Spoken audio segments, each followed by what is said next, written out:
এগুলো কি বলেন তো? এগুলো হচ্ছে ভাতের মাড়। আমি আজকে ভাতের মাড় দিয়ে ছ্যাঁকা বানাবো শীতল দিয়ে। খুব সুন্দর টেস্টি হয় খেতে। তাই তোমাদের কাছে শেয়ার করব কিভাবে বানাই। দেখতে থাকো আমি কিভাবে বানাই। যেহেতু ছ্যাঁকা রান্না তাই আর কি একটু ঝাল ঝাল খেতেই ভালো লাগে। তাই এদিকে কাঁচা লঙ্কা, রসুন, শীতল একসঙ্গে মিক্সিতে নিয়ে নিয়েছি, একটু বেটে নিব। এদিকে কচু শাকগুলো কুচি কুচি করে কেটে নিয়েছি, যেহেতু কচু শাক দিব একটু।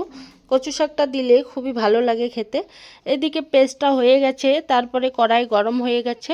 কড়াইতে একটু তেল দিয়ে আমি শীতলগুলো দিয়ে দিলাম। তারপরে স্বাদ মতো লবণ আর একটু খাওয়ার সোডা দিয়ে দিলাম। একটু করে পানি দিয়ে দিয়ে কষিয়ে নিব। তারপরে এখানে স্বাদ মতো লবণ, একটু সোডা দিয়ে একটু পানি দিয়ে কষিয়ে কষিয়ে রান্নাটা করব। তারপরে এরকম শুকনো হয়ে গেলে একটু তুলে রাখবো।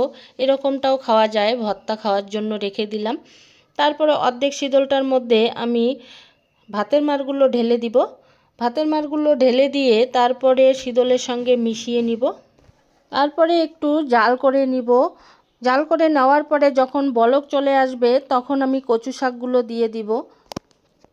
কচু শাক দিয়ে অনেকক্ষণ জাল করে নিতে হবে। যতক্ষণ না কচু শাকটা গলে যায় ততক্ষণ জাল করতে হবে।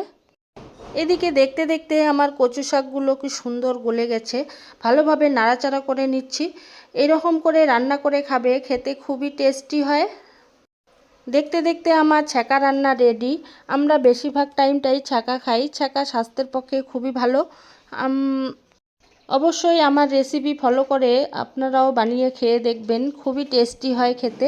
আজকে এতটুকুই, দেখা হবে পরের ভিডিওতে। ততক্ষণে তোমরা ভালো থেকো, সুস্থ থেকো, টাটা।